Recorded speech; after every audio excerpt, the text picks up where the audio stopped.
Yo, Baik, Bapak Ibu sekalian, selamat malam. Assalamualaikum warahmatullahi wabarakatuh. Yang terhormat Bapak warahmatullahi Dr. Dudi wabarakatuh. Rosmara selaku konseptor Desapreneur model Kaspak Kiblat Papat 5 Panzer Adiluhung Kawentar. Yang kami hormati teman-teman dari tim Semetsi selaku eh, pendamping maupun selaku koordinator di desa masing-masing 5 desa di DIY. Yang kami hormati Pak Sony, Pak Yului selaku senior-senior kami di pendampingan UMKM. Yang kami hormati juga dan yang kami banggakan narasumber kita malam hari ini Mas Ilham, dan yang berbahagia, yang kami cintai, yang kami sayangi teman-teman, bapak-bapak, ibu-ibu sekalian dari masing-masing anggota Desapreneur di Yogyakarta, yang kebetulan pada malam hari ini 5 desa sudah terwakili dari Ngalang Gunung Kidul, dari Mulyodadi, Bangun Jiwo, Gilang Harjo, Bantul, dan Sedang Agung Kabupaten Sleman. Baik Bapak Ibu sekalian, puji syukur kehadirat Tuhan Yang Maha Esa. Pada kesempatan malam hari ini kita masih diberikan kesehatan, kesempatan sehingga kita bisa meningkatkan imun bersama-sama dengan bersilaturahmi melalui dunia maya ini. Gitu ya, melalui Zoom. Itu. Alhamdulillah kita bisa berkumpul di acara ngobrol bareng seputaran Desa Planner model Kaspak. Pada malam hari ini temanya adalah adaptasi dan inovasi produk UMKM yang nanti akan disampaikan oleh Mas Ilham. Nah, nanti monggo silahkan bagi Bapak Ibu yang akan bertanya, kami persilahkan nanti ketika diskusi sudah selesai atau narasumber sudah selesai menyampaikan materinya.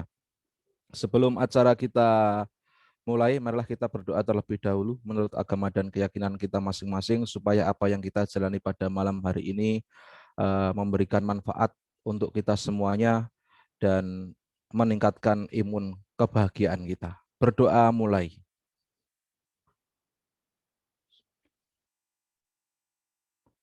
Berdoa selesai. Sebelum diskusi kita mulai, Bapak Ibu sekalian, kami mohon kepada Pak Dr. Dudi Rosmara untuk sedikit memberikan sambutan kepada peserta sekalian. Semoga dumateng Bapak Dudi Rosmara kami persilahkan. Semoga Pak. matur nuwun Mas Latif. Bismillahirrahmanirrahim. Assalamualaikum warahmatullahi wabarakatuh. Waalaikumsalam. Alhamdulillahirabbil alamin. Malam ini kita masih diberikan rezeki yang luar biasa berupa kesehatan, berupa waktu luang sehingga bisa bersilaturahim meskipun secara virtual ya. Kami ucapkan selamat datang pada Bapak Ibu sekalian anggota Desapreneur dari 5 desa ya. Jadi ada dari atas ada Ngalang, kemudian Mulyodadi, Gilang Harjo, Bangun Jiwo, dan Sedang Agung. Kegiatan ini merupakan istilahnya jembatan antara pendampingan yang sudah selesai dengan pelatihan yang akan dimulai. Seharusnya pelatihan dijadwalkan untuk yang kita harusnya Agustus ya, tapi karena keadaan PPKM yang levelnya sampai 4 ini kemudian menjadi ya diundur, jadi dari dinas diundur, nanti paling cepat insya Allah September dimulai. Nah, semoga tidak mundur lagi. Nah, di sela-sela ini supaya iramanya tetap terjaga, silaturahminya tetap terjaga, semangatnya tetap terjaga. Ini kita dari tim Kaspak yang didukung oleh teman-teman Smetsi juga. Itu insya Allah kita akan mengadakan seperti ini, ngobrol santai, ya kira-kira mungkin 4-5 kali ya. Jadwalnya, waktunya kita jadwalkan malam Ahad seperti ini. Dan nanti insya Allah selama Agustus ini ya bisa 4-5 kali dengan tema yang sudah kita sudah kita susun. Jadi memang temanya ini lebih ke untuk yang 4 desa, yang transisi antara yang sudah tahapan 2 di tahap pengembangan ke tahap maju. Jadi pengembangan kemarin kita sudah banyak diskusi mengenai digital marketing ya, bagaimana produk dari branding, kemudian ada packaging, kemudian membuat konten digital sampai kemudian posting ke sosmed ataupun marketplace yang sudah kita bahas tuntas. Nah, kemudian di tahap maju itu nanti fokusnya sudah ke toko desa yang kemarin banyak kita inisiasi dengan Mas Adrian. Nah, ini nanti Mas Ilham akan mulai menyampaikan ya apa-apa yang harus disiapkan untuk menuju toko desa. Nanti untuk yang Mulyodadi nggak masalah, kita ikut aja nanti. Sama Mulyodadi masih penumbuhan, tapi nggak masalah. Saya kira tidak ada salahnya juga untuk menyimak diskusi malam ini. Mungkin itu saja ya. Saya harap Bapak Ibu sekalian di anggota Desapreneur tetap sehat selalu, kemudian tetap semangat, jadi semoga acara ini ya termasuk bagian dari menguatkan silaturahim ya, termasuk semoga menambah imun, menghindarkan penyakit, dan ya semoga semakin happy gitu. Mungkin dari saya cukupkan. Terima kasih. Assalamualaikum warahmatullahi wabarakatuh. Waalaikumsalam warahmatullahi wabarakatuh. Terima kasih Pak Dudi atas sambutannya. Semoga menambah semangat kita pada malam hari ini. Dan jangan lupa Bapak Ibu sekalian, ini akan berkesinambungan. Ada beberapa sesi nanti selain malam hari ini. Baik Bapak Ibu, ini waktu sudah menunjukkan pukul 8:08. Untuk mempersingkat waktu, acara diskusi pada malam hari ini akan kita mulai. Untuk diskusi akan dipandu atau dimoderatori oleh Bapak Cahyo Budi Nugroho. Semoga Bapak Cahyo, waktu kami berikan kepada Anda untuk mengatur jalannya diskusi pada malam hari ini. Bapak Ibu sekalian, selamat menikmati diskusi pada malam hari ini. Semoga happy dan bermanfaat untuk kita semuanya. Semoga Bapak Cahyo. Baik, terima kasih Bung Latif. Kayak reporter badminton. Ya, kami dari GOR Amung-Rogo melaporkan. Baik, terima kasih. Bismillahirrahmanirrahim.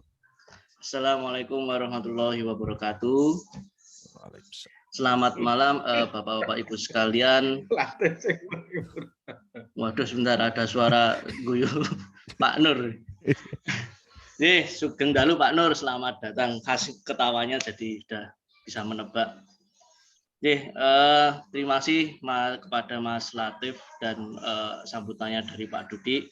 Di sini saya Cahyo Budi Nugroho diamanahkan untuk menjadi moderator, memandu jalannya acara yang dirintis atau diselenggarakan oleh tim Smedzi dan tim Kaspat, yaitu acara ngobrol bareng seputar kewirausahaan ya. Tentunya konteksnya di sini adalah Desapreneur gitu ya, dengan model Kaspat K atau K45 PAK. Nah, sebelum kita memulai jalannya diskusi ini, jadi ini sebenarnya kita sifatnya mungkin santai aja Bapak Ibu sekalian. Kita santai, ya anggap aja kita tuh ngobrol ya, ngerembuk bareng, berbincang seputaran wirausaha atau seputaran bisnis. Ya seperti ngangkring lah gitu ya kita ya. Kita anggap aja kita nongkrong bareng, jadi sifatnya santai. Nanti monggo Bapak Ibu sekalian, jadi ini nanti yang pertama mungkin akan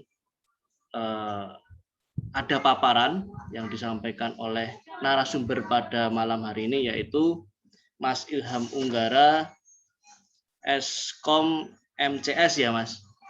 Tak ngepek dulu, harus salah nanti saya tidak. Ya, Eskom MCS. Nah, beliau adalah saat ini seorang praktisi bisnis online, yang kebetulan basic pendidikannya juga di bidang teknologi dan dunia teknologi ya, ilmu komputer dan teknologi. Jadi beliau background pendidikannya adalah di S1-nya itu di teknik komputer di Amikom, kemudian meneruskan pendidikan S2-nya di ilmu komputer atau magister ilmu komputer ya di UGM.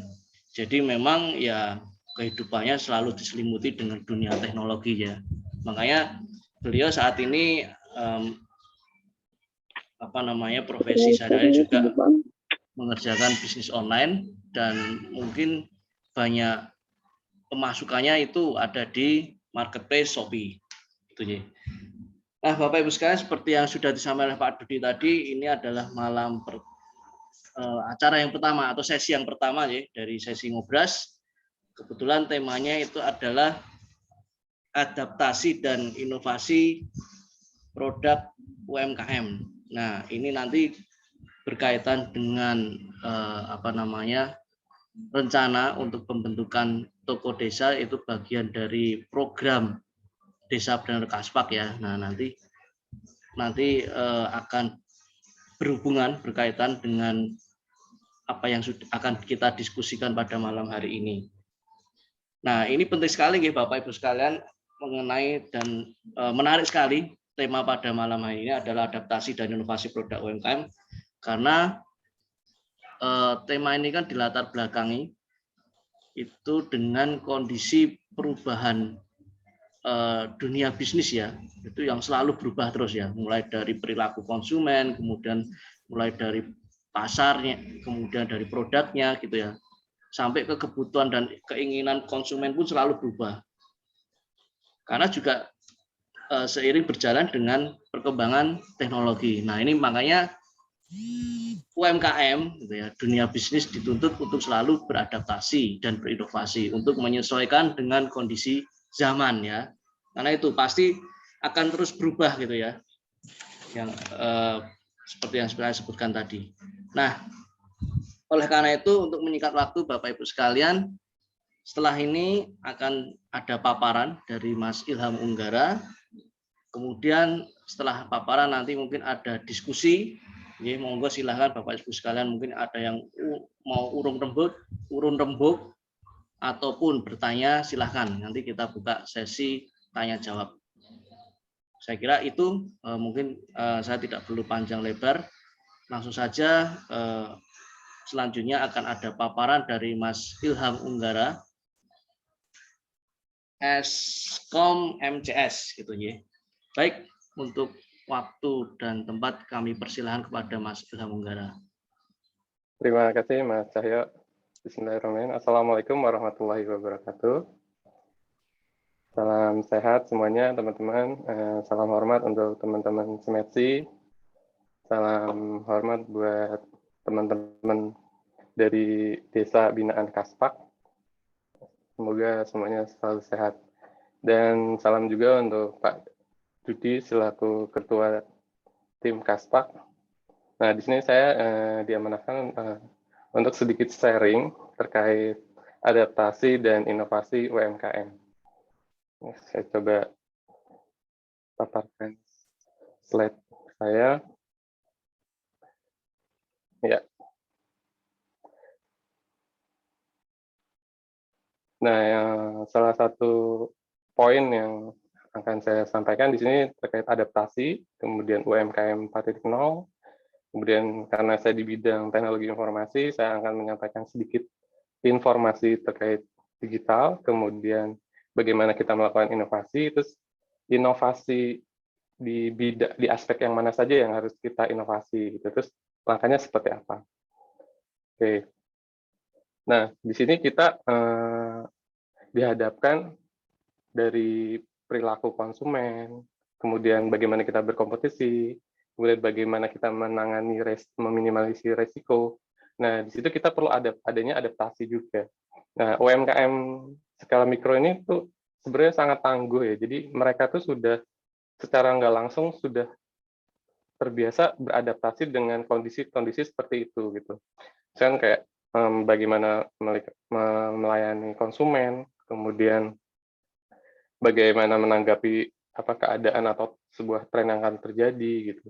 Kemudian bagaimana mereka secara head to head atau bersaing dengan kompetitor baik di lokal, di dekat sekitar ataupun di antar desa, misalnya desa yang notabene produksinya mirip-mirip gitu. Kemudian bagaimana dia beradaptasi ketika dia mengalami kegagalan gitu dalam sebuah bisnis, ataupun ketika produknya tidak laku, apalagi saat sekarang itu tantangannya yang sangat keras adalah yang memukul kita semua, yaitu terkait virus COVID dengan adanya varian Delta yang membuat kita semakin keras lagi berpikir bagaimana kita berusaha untuk beradaptasi melawan ini semua. Seenggaknya kita bisa berdampingan dan kita bisa terus jalan. Nah, kemudian secara global kita juga diisukan dengan perubahan iklim yang sekarang kondisinya tidak bisa diprediksi secara tepat ya. Kemudian adaptasi ketika teknologi baru hadir di lingkungan kita. Nah, itu kemampuan individu, baik kelompok dan organisasi itu bagaimana menghadapi adaptasi atau keengganan untuk kita memperdalam atau ikut tahu teknologi yang baru itu seperti apa. Apalagi terkait bisnis kita di UMKM atau jualan kita seperti apa. Itu harus kita aware gitu sama teknologi. Bagaimana kita cara mengikutinya seperti apa. Nah, kemudian di sini hadir namanya UMKM 4.0, yaitu UMKM yang mampu beradaptasi dengan melakukan perubahan pada 3 aspek utama. Yang saya garis bawahi adalah, yang pertama adalah aspek keuangan, kemudian aspek operasional, kemudian aspek penjualan. Nah, ini kita bagi 3, kemudian di dalam aspek keuangan itu ada yang namanya manajemen arus kas. Kemudian ada yang namanya biaya tetap dan biaya variabelnya, jadi komponen-komponennya. Kemudian ada pembiayaan dan permodalan. Selanjutnya di aspek operasional itu ada namanya ketenaga kerjaan, terus di area kesehatan atau kalau di makanan adalah ada higienis, kemudian dari pemrosesan produk, bagaimana kita memproduksi sebuah produk, dari bahan baku, waktu, terus pengemasan, lanjut ke bagaimana kita melakukan upgrading sebuah produk. Nah, selanjutnya ada transportasi. Ini transportasi kenapa? Kalau dulu kita kalau jualan pasti harus nyari letak yang strategis. Tapi kalau sekarang itu lain cerita. Terus bagaimana kita mengirim sebuah produk. Biasanya pelanggan datang, tapi sekarang kita diarahkan untuk bagaimana mengirim sebuah produk kita. Selanjutnya kita ada namanya aspek penjualan. Nah, di sini ada perbedaan dari dulu dengan sekarang ketika kita melakukan interaksi dengan pelanggan kita atau customer langsung bertatapan. Ini bisa lewat online, WA, dan sejenisnya. Kemudian bagaimana kita mengiklankan sebuah produk, kemudian proses transaksinya, lanjut ke mencari pelanggan baru.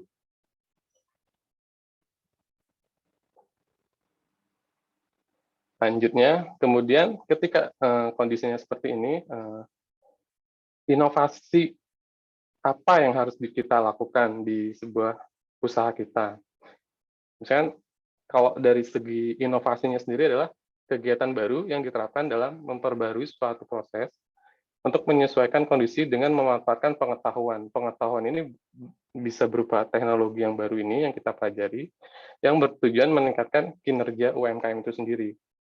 Nah, sekarang sebelum kita melakukan inovasi, sebenarnya ada update informasi apa sih di dunia retail atau di dunia bisnis kita yang sekarang yang kondisinya sangat kritis kalau saya bilang. Kemudian yang namanya inovasi itu pasti ada pembiayaan dan permodalan tambahan. Nah, itu yang 2 poin yang harus kita garis bawahi. Oke, sebelum mengetahui inovasi apa sih yang harus kita lakukan gitu. Nah, kita harus saya akan ngasih sedikit informasi digital yang bisa membuka cara pikir teman-teman semua. Nah, dari kehidupan kita di masa pandemi ini, kita berinteraksi lebih sering menggunakan handphone. Nah, handphone ini setelah digunakan di global itu sampai 4,32 miliar. Itu sangat besar. Kemudian penggunaan internet di Indonesia di tahun 2020 ini 74,4% dari total penduduk. Itu adalah sebuah ekosistem ya yang harus kita lihat. Kemudian kita juga menggunakan handphone pasti ada aplikasinya. Nah, di sini aplikasinya tuh sangat banyak yang itu belum kita manfaatkan secara maksimal. Dan banyak aplikasi-aplikasi yang bisa kita gunakan untuk mendukung usaha kita di bidang UMKM.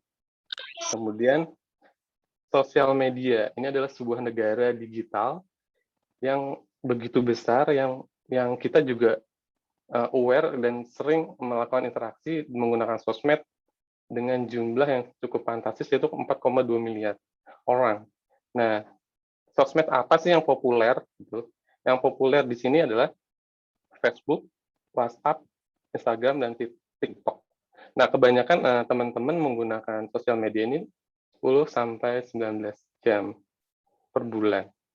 Nah, kemudian di sini ada pertumbuhan uang digital yang pertumbuhannya lebih kencang dari yang offline. Ini sampai 334%. Nah, itu sangat fantastis ya. Kemudian e-commerce terbesar di Indonesia ini ada 4. Di sini yang pertama ada Shopee, kemudian ada Tokopedia, ada Lazada, dan ada Bukalapak. Nah, dalam 1 tahun, di tahun 2020 itu kunjungan ke websitenya itu sebanyak 391. Ibarat kalau itu pasar, berarti masyarakat yang datang atau pembeli yang datang ke sana atau calon pembeli itu sebanyak itu. Itu kalau ditempatkan sebuah tempat kayak mall gitu, itu nggak cukup tempatnya gitu. Nah, kemudian yang download aplikasi juga banyak. Nah, dari sekian banyak pengunjung itu dan sekian banyak transaksi itu, yang sangat hebatnya adalah karyawannya tidak terlalu banyak. Hanya 9.100 karyawan. Bandingkan ketika ini Indomaret itu karyawan bisa puluhan ribu. Ataupun perusahaan-perusahaan yang lain yang sejenis. Oke, nah setelah saya kasih gambaran sedikit terkait digital, informasi digital, kita balik ke siklus distribusi produk yang biasa kita jumpai sehari-hari. Ini ada namanya produser atau pembuat produk yang besar dari kayak Unilever, Nestle, Indofood yang memproduksi kebutuhan sehari-hari. Kemudian di sini ada distributor. Oke. Lalu ada retailer atau seller atau kulaannya gitu. Nah, di sini kalau di bidang toko yang kita gagasannya akan mengarah ke toko desa. Nah, di sini kita akan bersaing di sebuah lokal desa yang di mana itu ada warung kelontong secara tradisional, secara modernnya itu ada Indomaret, Alfamart, Circle K, kemudian secara besarnya lagi ada Transmart, Lotemart, kemudian ada pedagang asongan yang sekarang itu udah mulai jarang kita lihat di lampu merah ya. Nah, di sini akan ada yang hilang gitu. Di sini akan ada yang hilang. Kenapa? Apa yang akan hilang di sini? Ini akan hilang yaitu distributor. Kenapa? Kemudian reseller atau kulaannya, kenapa itu akan hilang? Sekarang tanpa sadar ataupun yang kalau teman-teman udah biasa main di e-commerce, Nestle, Unilever, Indofood itu sudah ada namanya official store untuk pembelian secara langsung. Terus siapa yang bisa beli langsung? Pembeli dari end user, pembeli terakhir. Terus bagaimana ini nasib distributor gitu? Sedangkan official store ini mereka memberikan diskon yang sungguh fantastis ya, sangat-sangat besar diskonnya. Itu official store-nya mereka. Belum lagi yang ada di platform-platform e-commerce seperti Shopee tadi, Bukalapak, Tokopedia. Nah, kemungkinannya yang sangat besar adalah distributor reseller ini akan bersaing dengan penjualnya langsung atau yang disebut produsernya. Nah, kita sebagai toko desa itu berposisinya seperti apa? Oke. Nah, di dalam e-commerce ini kita bisa beli apa aja. Sebagai contoh, saya sehari-hari hampir 70% beli kebutuhan rumah tangga itu via e-commerce. Itu lebih efisien, lebih murah, dan semuanya lebih praktis ya. Karena saya dibiasakan untuk membeli produk di e-commerce untuk mengerti edukasinya seperti apa. Dan itu sangat efisien untuk saya. Kemudian dari apa-apa aja yang misalkan kalau saya mau nyari produk, pasti larinya ke sini. Kemudian itu langsung cepat bisa kita dapatkan dengan harga yang sangat-sangat bersaing di masing-masing platform digital ini. Oke, kemudian bagaimana sih siklus e-commerce yang ada di Indonesia gitu? Nah, ini sangat menarik ya.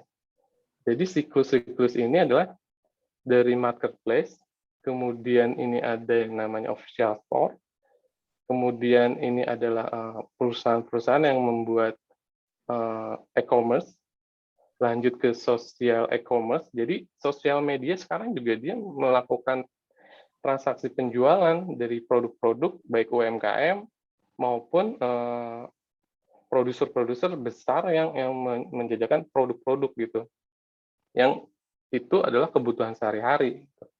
Nah, kemudian di sini ada payment-nya menggunakan GoPay, Oppo, Dana, Aja, yang ini adalah peralihan dari pembayaran tunai menjadi non-tunai.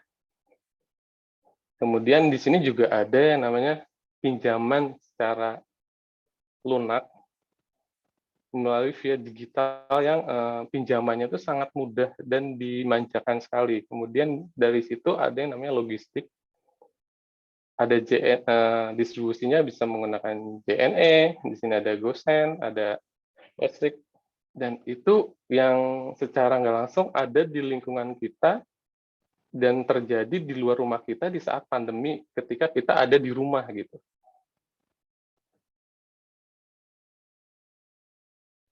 Terus akselerasi e-commerce begitu cepat, kok bisa gitu. Nah, mereka tuh yang melakukan iklan juga, melakukan branding melalui advertising, TV. Kemudian itu yang meningkatkan kunjungan visitor ke marketplace mereka. Nah, kemudian siapa sih yang mendanai ini semua gitu? Kenapa sih mereka bisa begitu cepat? Nah, ini adalah dia. Oke ya. Ada Tokopedia, siapa yang menyuplai pendanaan modalnya, investornya siapa. Oke. Nah, dampak dari itu semua, itu Gerai Giant tutup, Matahari Store juga beberapa ada yang tutup. Terus, apa yang harus kita lakukan untuk mengendalikan ini semua untuk apa ya, istilahnya kita sebagai UMKM yang besar aja tutup, terus kita bagaimana gitu? Apakah kita harus mengikuti pelanggan atau pelanggan yang mengikuti kita? Oke, ini saya mau ngasih pemikiran atau informasi biar wawasannya lebih apa ya, terbuka. Jadi dari The Excellence Global Retail Industry, lebih dari sepertiga, yaitu 34% retailer, kini menjual mayoritas produk dan layanan mereka secara online. Jadi official store yang besar, Unilever dan semua itu, dia punya official, bisa jualan langsung ke end user secara online gitu. Kemudian sementara hampir 2/3 percaya bahwa penjualan offline dan online semakin menyatu. Jadi akan bersinergi gitu. Kemudian Aprindo, penjualan online dari industri retail mengalami peningkatan hingga 15%, walaupun hanya memberikan kontribusi kurang dari 8% dari total retail di Indonesia. Selanjutnya ada McKinsey Report, jumlah pelanggan yang mencoba gaya belanja omnichannel. Nah, omnichannel ini adalah belanja dari marketplace, bisa dari sosial media, bisa melalui WhatsApp, itu meningkat 20%. Sementara kebutuhan belanja sehari-hari secara online yang diantarkan ke rumah itu naik 57%. Nah, itu sama seperti apa yang saya lakukan, saya belanjanya langsung, kemudian ke marketplace langsung diantar ke rumah. Terus sebanyak 56% pelanggan berencana untuk meneruskannya. Nah, saya juga termasuk akan melanjutkannya gitu, untuk berbelanja secara online.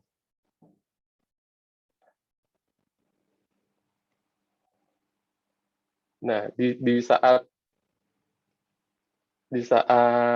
aktivitas ekonominya shutdown sekarang ini, di PPKM yang rencananya sampai tanggal 9, ini bisnis minimarket, supermarket yang akan kita gadang, yaitu toko desa ini, dari skala lokal tumbuh pesat nih, dan menjamur di berbagai kota dan kabupaten di seluruh Indonesia. Nah, ini peluang emasnya kita sebagai desa trainer yang akan menggagas toko desa, ini adalah peluang kita.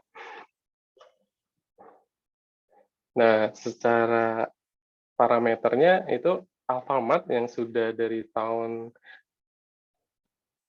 2016 ke depan ini, mereka tumbuh cepat ya pertumbuhannya. Bahkan di tahun 2020 ini Alfamart menambah 1.004 gerai. Terus Indomaret menambah 614 gerai. Padahal kondisinya pandemi COVID, tapi mereka bisa grow up sampai 1.004 gerai di tahun 2020. Nah, kemudian ketika Giant tutup, terus Matahari beberapa store-nya tutup, mereka melakukan perubahan strategi. Nah, strategi apa sih yang mereka lakukan? Kemudian PT Hero Supermarket memutuskan untuk fokus pada gerai-gerai supermarket yang lebih kecil. Ya, lebih kecil berarti skalanya sama kayak Alfamart, Indomart gitu loh. Terus menambah gerai-gerai baru pada sektor yang memiliki potensi pertumbuhan tinggi. Nah, selain supermarket, Hero pun akan membuka IKEA dan menambahnya 100 kali lebih banyak dari IKEA yang ada sekarang. Kemudian dia juga akan fokus di healthy beauty yang kelasnya premium. Nah, lanjut ke fashion, Matahari Store dia akan beralih ke retail omnichannel. Jadi nggak hanya jualan di e-commerce, tapi dia juga masuk ke offline, juga masuk ke social store, juga masuk. Nah, itu yang mereka lakukan. Kemudian sekarang apakah kita harus melakukan inovasi dari yang sudah ada, apa yang sudah kita lakukan, terus kita tuh sudah sejauh mana sih melakukan perubahan itu? Nah, kalau dari segi data, kita UMKM tuh banyak yang melakukan bisnis online dasar, misalkan via WA, via sosial media. Nah, kemudian ada juga yang bisnis online-nya secara menengah, kayak saya misalnya bisnisnya jualannya di e-commerce gitu. Kemudian yang paling banyak itu yang dasar ini. Ketika yang bisnis offline ya sekarang yang terkena dampaknya ya emang cukup banyak, yang offline ini yang hingga akhirnya tutup gitu. Kemudian ada yang bisnis lanjutan, seperti dia udah memiliki official store ataupun website yang mereka sajikan untuk melayani customer mereka yang baru untuk transaksi secara online. Nah, kemudian dari ketiga aspek itu, UMKM mana UMKM tuh harus berinovasi di bagian yang mana dulu nih, gitu. Untuk melakukan tahapan inovasi. Sedangkan tadi kan inovasi itu harus adanya pengetahuan dulu nih, bagaimana kita melakukan inovasi. Misalnya kalau ada perubahan produk yang tadinya misalkan yogurt dari yang susu yang tidak tahan lama, terus bagaimana biar bisa tahan lama gitu. Kan kayak jadi permen yogurt atau sejenisnya. Berarti kan itu butuh pengetahuan dulu. Terus butuh riset dulu, butuh uji coba dulu. Nah, kemudian kita harus pahami kembali proses bisnis yang kita jalani dan usaha apa sih yang kita lakukan. Nah, dari segi bidang usahanya, kita bidang usaha apa dulu nih? Karena ini secara umum di desa-desa binaan Kaspak ini variasinya cukup banyak, berarti kita harus coba bidang usaha apa sih yang kita geluti sekarang. Tuh. Kemudian, nah nanti dikaitkan tuh dengan siklus distribusinya. Nanti kita terdampaknya di mana? Dan itu pasti terdampak kan. Tapi kita memposisikan kita itu seperti apa? Karena perusahaan-perusahaan besar saja mereka mengecilkan untuk skala mikro untuk bersaing di lokal. Nah, sedangkan kita dulu pengennya kita kok produk kita ada di sana gitu, ada di mall, ada di supermarket. Sekarang mereka sudah mendekati kita. Nah, itu jadi tantangan kita. Kita juga diuntungkan dengan adanya lokal produk, kemudian bisnisnya mengarah ke lokal, berarti kan kebutuhan lokal ini harusnya kita bisa bersaing dengan mereka untuk memenuhi kebutuhan masyarakat di masing-masing desa ini, atau perbatasan desa, ataupun lingkupnya yang lebih besar lagi di provinsi, khususnya DIY.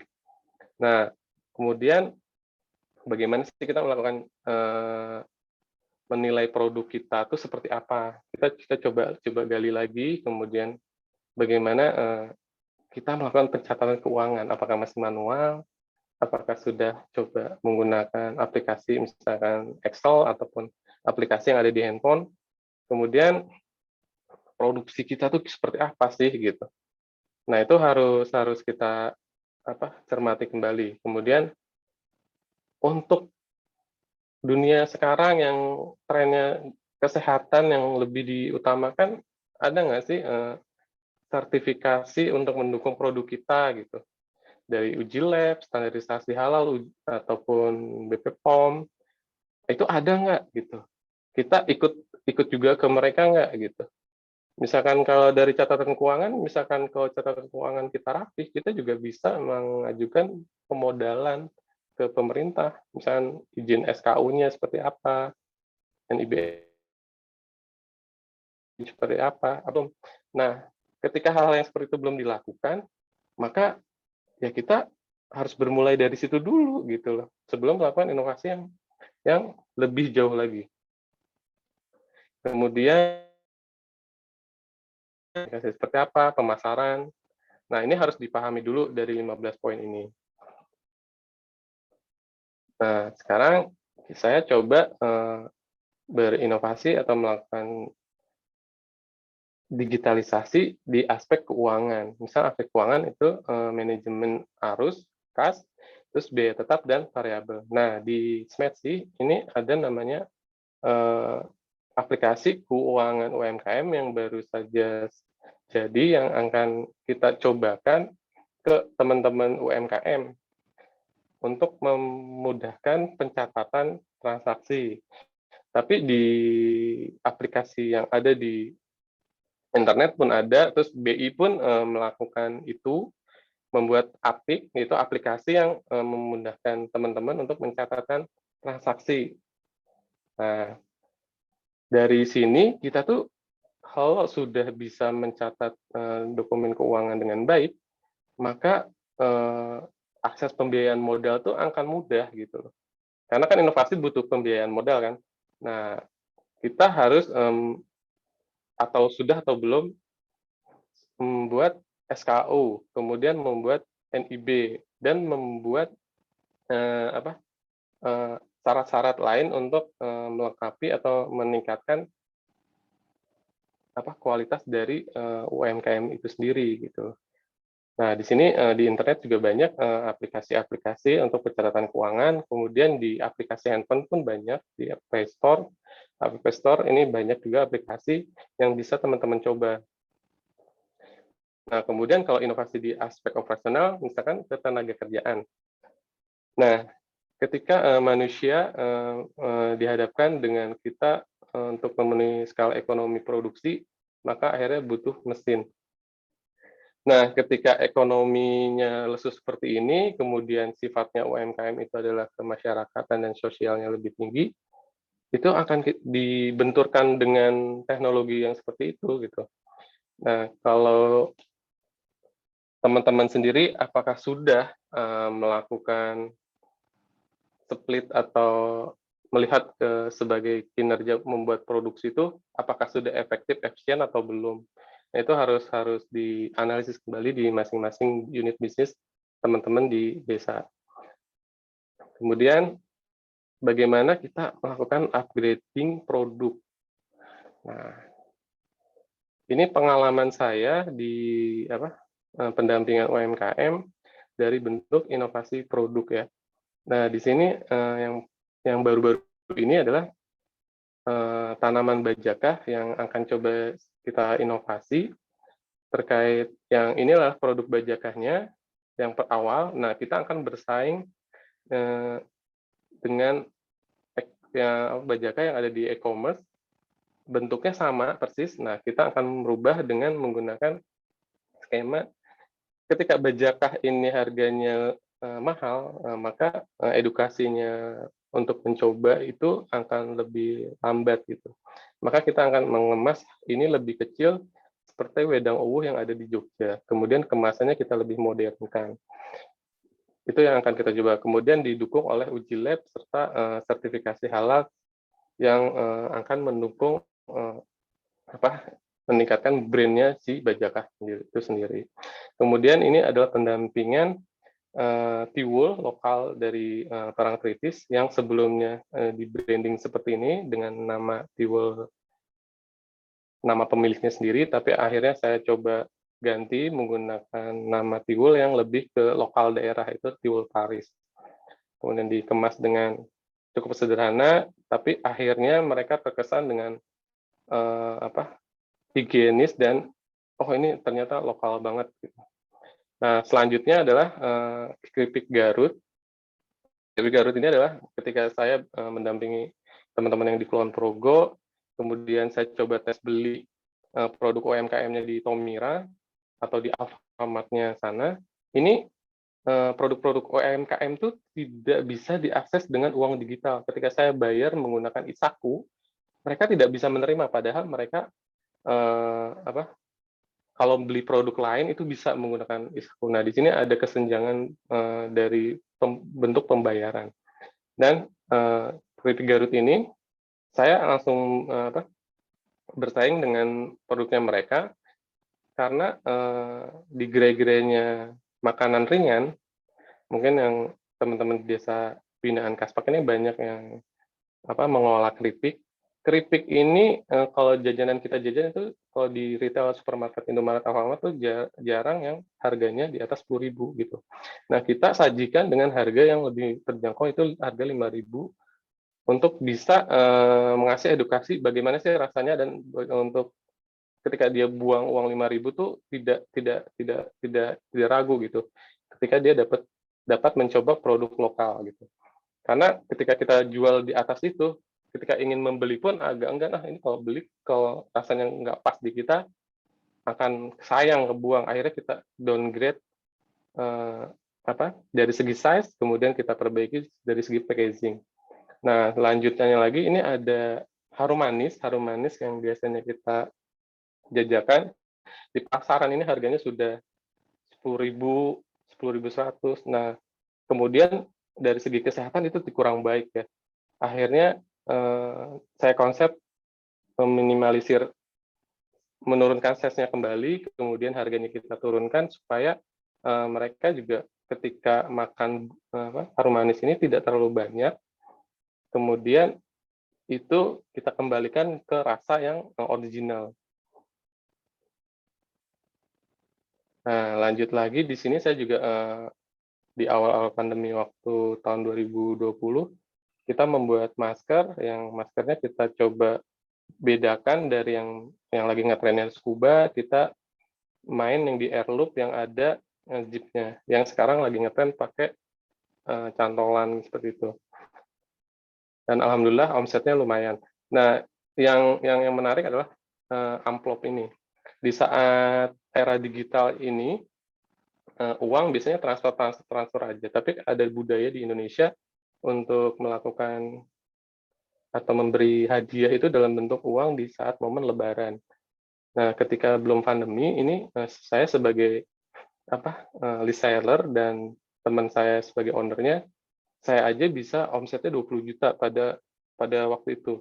Kemudian di saat pandemi, karena perekonomian lesu, akhirnya kita inovasi dengan meredesain semua produk dari produk-produk yang ada, kita redesain, kemudian kita berikan paket amplop sesuai dengan namanya mereka yang ketika mereka beli. Bahkan harganya malah lebih mahal dan orang-orang yang memberikan uang itu biasanya ingin namanya dicatat di sini, lalu ekonomi mereka pun di atas rata-rata, sehingga harganya pun malah lebih mahal. Jadi pendapatan kita tetap stabil gitu di Lebaran tahun kemarin. Nah, lanjut ini adalah pendampingan kita Cafe Gamma untuk pendampingan di Pasar Beringharjo. Nah, teman-teman kita melakukan kurasi produk, jadi kita ke Pasar Beringharjo pas pandemi itu mereka udah stagnan, nggak bisa karena dibatasi pergerakan pas. Lalu kita coba cek, kemudian mana yang bisa kita upgrading, lalu kita branding. Nah, di sini ada sate maksum, juga kita kemas ulang yang biasanya hanya menggunakan plastik dan bungkus nasi. Serta ini kita ajari mereka untuk melakukan pengemasan yang lebih modern. Lanjut di sini ada minuman Yukjum. Nah, ini dari minuman yang biasanya pakai plastik sekarang sudah bisa dibrandingkan. Kemudian di sini ada Yuklani, yaitu jamu alami yang coba kita kemas agar itu bisa diminum sewaktu-waktu dengan kadar kadaluarsa yang lebih panjang. Lanjut dari rempah-rempah atau ikan teri ini kita kasih labeling, kemudian kita kemas sehingga harganya bisa lebih kompetitif dan bersaing dalam bentuk kemasan. Nah, lanjut lagi kita ke frozen food. Nah, di sini tren frozen food memang semakin hari semakin kencang. Tapi yang kita ini adalah ketika produk-produk ini berlebih, maka ini yang harus kita lakukan gitu. Sama halnya kita kembali ke dulu kalau teh itu suka banyak yang kurang begitu aware, malah sekarang jadi tren. Gitu. Kemudian karena kesehatan, maka tehnya itu malah sekarang tawar gitu. Itulah kita mengikuti konsumen ya, untuk contoh mengikuti konsumen ketika konsumen terbiasa dan sadar akan kesehatan. Dan di sini kita melakukan pendampingan untuk pemotretan produk-produk serta memodifikasi untuk branding dan penjualan secara digital. Nah, kemudian kita inovasi lagi di aspek penjualannya. Nah, kalau kita melihat di lingkungan kita, di desa kita, sekarang ada Shopee Food, ada Gojek, ada Grab, dan mereka juga berjualan GoMart yang memenuhi kebutuhan sehari-hari dan kebutuhan makanan yang biasa kita lakukan 3 kali sehari, makan 3 kali sehari. Nah, di sini ada menu-menu yang bisa kita search di masing-masing platform di daerah di sekitar kita. Nah, ini kita bisa manfaatkan. Kemudian kita juga khususnya harus aware sama aplikasi ini ya, jangan kita merasa itu saingan kita gitu segala macam. Tapi kita di situ ambil feedbacknya, kita saling bersama sehingga kita membentuk penjualan yang omni channel, yang dulunya kita biasanya dari pelanggan langsung ke tokonya ataupun telepon pesen gitu. Nah sekarang bisa kita lakukan secara omni channel, jadi banyak platform untuk melakukan sebuah transaksi pada toko Anda. Nah kemudian di sini juga kita bisa memanfaatkan search engine Google untuk membrandingkan nama warung Anda ataupun produk-produk Anda di Google. Nah, ini saya coba bikin warung Bang Jo yang ini letaknya di Bogor ya. Saya coba tingkatkan dari search engine-nya supaya daerah yang di sekitar ketika membeli produk makanan supaya ayam geprek itu bisa langsung melihatnya. Kemudian didukung dengan dibarengi dengan saya daftar ke Gojek, GoFood, sama ShopeeFood, sama Grab. Nah, jadi ketika melihat di Google, kita feedback, di e-commerce platform Gojek seperti ini juga ada, maka mereka akan lebih percaya untuk membeli sebuah produk yang ada di internet. Nah, ini untuk kasusnya di Desa Binaan Kaspak, yang informasinya saya terima dari teman-teman, itu banyak produk yang sangat bisa dilakukan inovasi yang secara singkat saya coba analisis. Misalkan kalau kita misalkan kalau yang batik, ketika batik memiliki kekuatan sebagai sebuah pola yang sangat khusus pada setiap pengrajin batik, coba kita aware ke eco printing, trennya ke sana. Misalkan kalau yang yogurt, ketika kita nggak bisa head to head dengan yogurt yang lebih memiliki brand yang terkenal, coba kita kemas dengan lebih epic, kemudian daya tahan produknya pun akan lebih panjang. Nah, ini kita bisa diskusi banyak terkait produk-produk dari desa ini. Mudah-mudahan teman-teman bisa mengambil sebuah ide-ide dari hasil penyampaian saya kali ini. Mungkin kita waktunya untuk berdiskusi supaya bisa lebih tahu lagi mana-mana aja yang bisa ditingkatkan produksinya dari segi inovasi maupun adaptasinya ke arah yang lebih digital gitu. Oke, mungkin sekian dari saya. Wassalamualaikum warahmatullahi wabarakatuh. Saya kembalikan ke Mas Sahyo. Baik. Matur nuwun sekali Mas Ilham atas paparannya yang sangat menarik sekali. Nah, mungkin sedikit saya review, mudah-mudahan tidak salah ya, review sedikit dari apa yang sudah disampaikan oleh Mas Ilham. Jadi memang di dunia bisnis ini seiring perkembangan zaman, perkembangan teknologi juga pasti akan selalu mengalami perubahan ya, baik dari segi perilaku konsumennya, kebutuhan dan keinginannya, termasuk dari strategi bersaingnya atau competitive advantage-nya.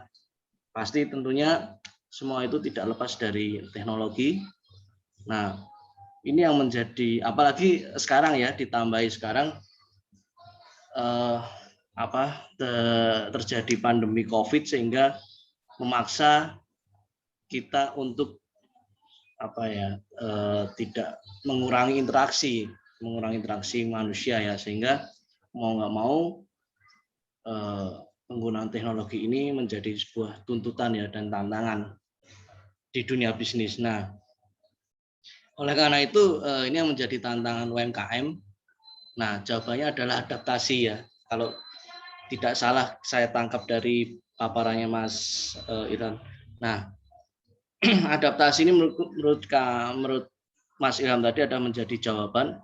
UMKM harus bisa beradaptasi dengan perkembangan dan perubahan-perubahan yang ada gitu ya, terutama yang berkaitan dengan pemanfaatan atau penggunaan teknologi.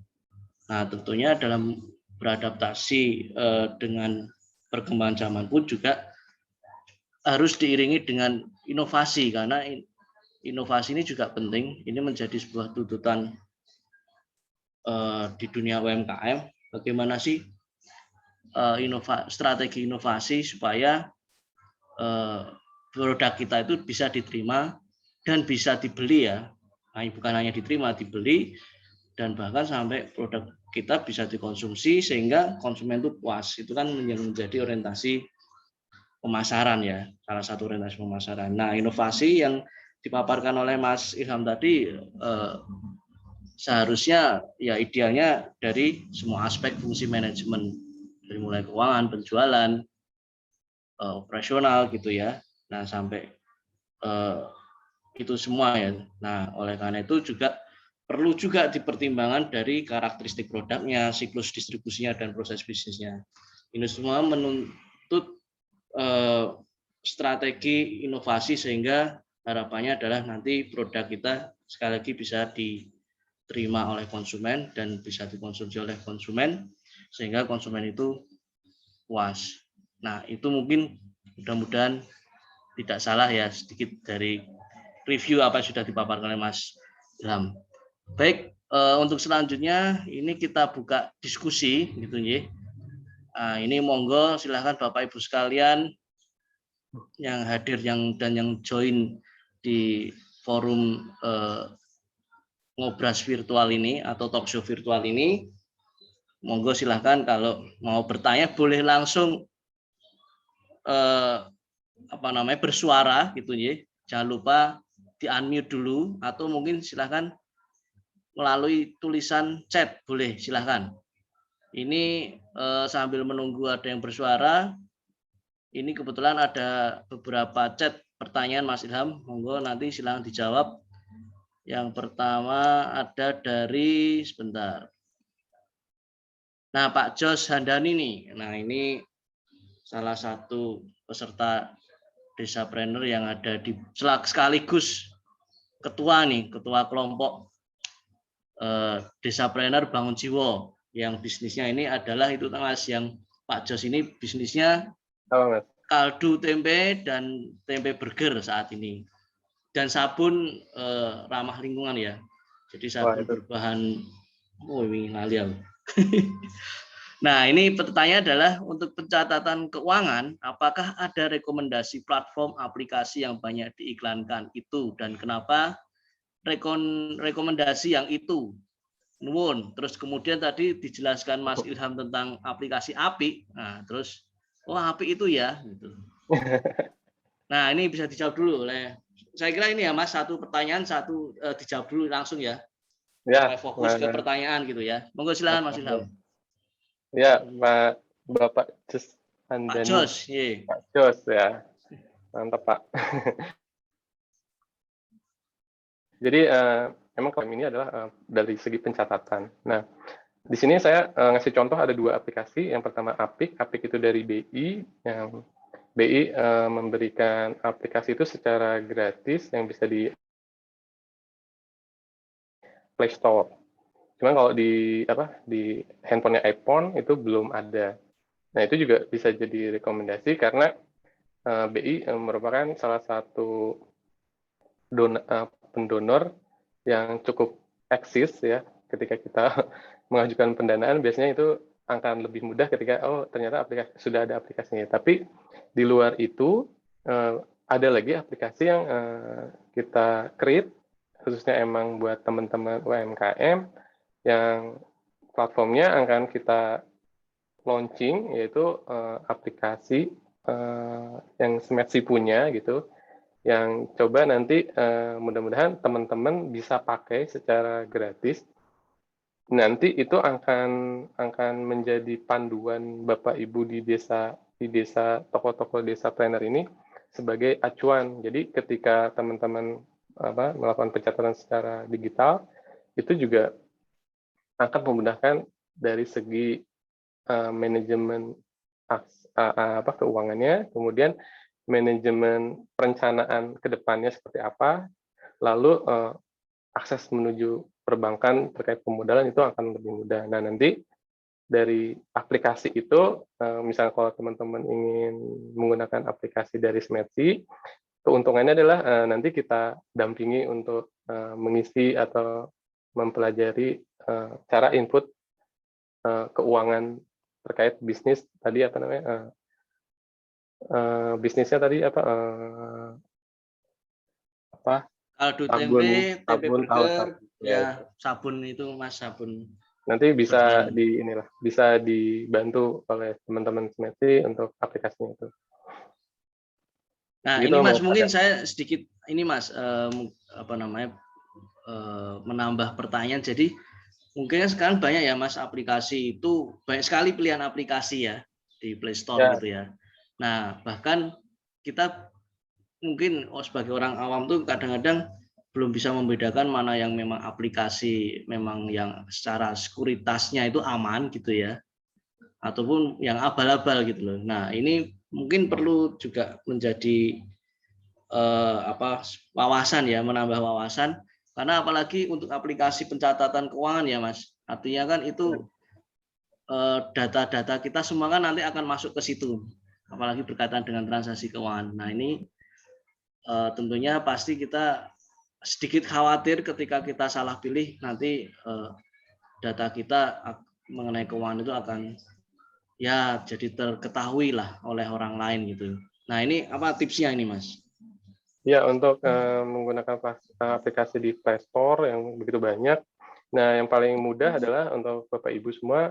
Di sini ketika kita memilih aplikasi pencatatan UMKM, kita lihat ratingnya. Ketika lihat rating, kemudian kita lihat komennya. Nah, komen-komen itu secara singkat kita bisa mengerti, oh ternyata ini aplikasinya bagus ataupun kurang pas. Nah, di situ kan ada komentar-komentar dari yang sudah memakai gitu misalnya. Kemudian kita lihat fitur-fiturnya yang ditampilkan sebelum kita menginstal. Apakah itu mencerminkan background kita? Biasanya ketika levelnya makin besar, itu menu itu menjadi berbayar, jadi tidak gratis.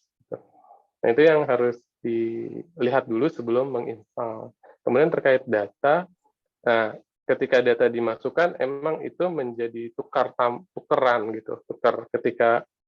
Tapi yang menjadi menarik adalah ketika kita memasukkan data, di samping kita bisa menganalisis keuangan kita, orang lain secara nggak langsung pemilik platform itu juga bisa menganalisis. Tapi kalau di secara etika, mereka menyampaikan data-data itu secara utuh akan dipegang dan dipegang dan disimpan secara baik untuk mereka amankan supaya tidak tersebar.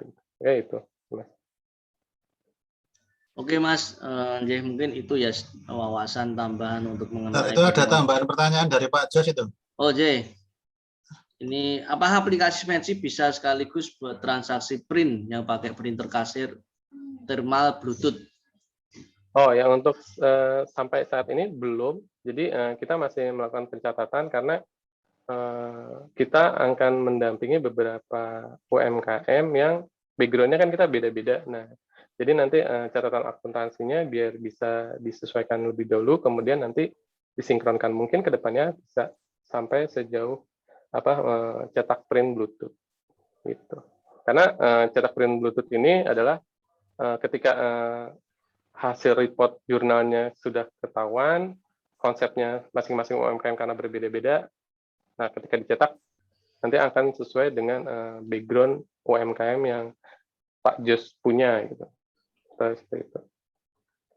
Jadi emang sebelum nge-print itu kita harus mencantumkan variabel-variabel apa aja sih kebutuhan dari pencatatan pendanaan kita, habis itu baru reportnya akan seperti apa, selanjutnya baru kita bisa mendownload atau nge-print gitu. Jadi itu kedepannya akan bisa. Oke, baik, matur nuwun sekali Mas Ilham untuk mengenai aplikasi pencatatan keuangan ini. Yang jelas mungkin buat peserta Desapreneur yang mungkin yang usia sepuh, yang mungkin masih belum bisa menggunakan aplikasi.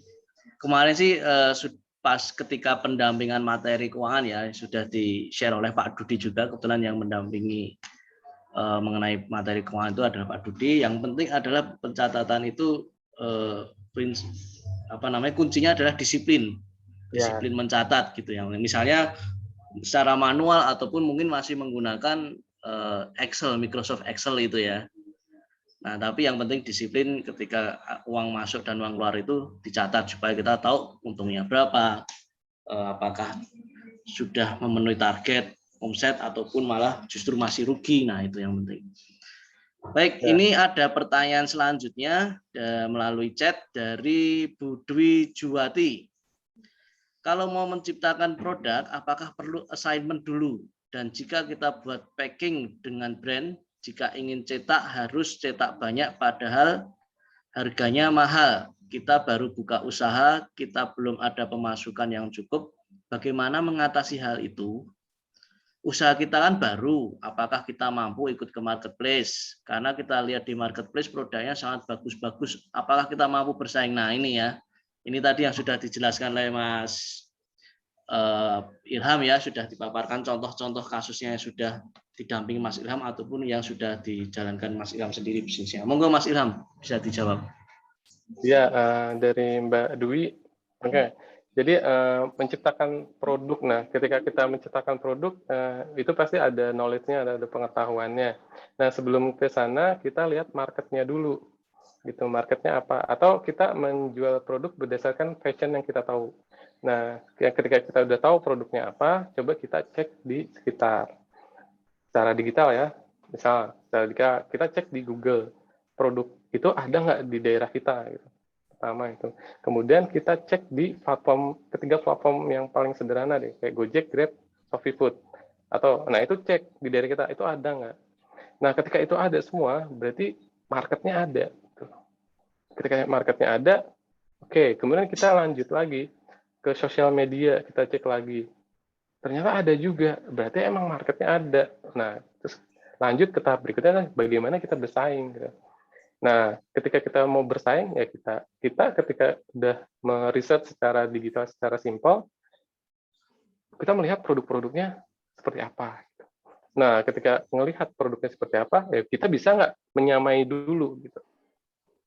Di luar pembiayaan harganya sama atau enggak. Itu di luar itu dulu. Nah, ketika kita sudah sama produknya, nah baru lanjut tahap berikutnya.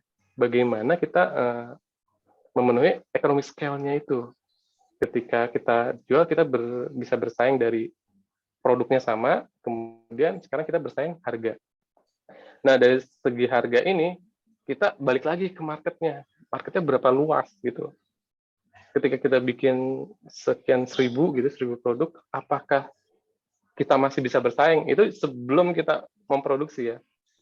Harganya apakah masih bisa bersaing? Misalkan kalau masih belum, naikin lagi jumlah produksinya sampai 10.000. Masih misalkan kalau itu udah bersaing, baru kita dan kita coba men-sketsa RAB-nya atau rencana anggarannya dari produknya itu. Itu yang saya lakukan ketika saya baru pertama kali membuat masker di saat pandemi. Banyak saudara-saudara saya yang tiba-tiba diputus kerjanya. Gitu. Nah, akhirnya saya coba hitung, kemudian cek marketnya, akhirnya saya bikin 10.000 masker, alhamdulillah itu udah habis, udah mau habis gitu.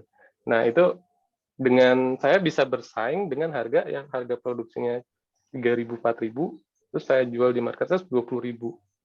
Nah, itu kita bisa bersaing di banyak harga gitu.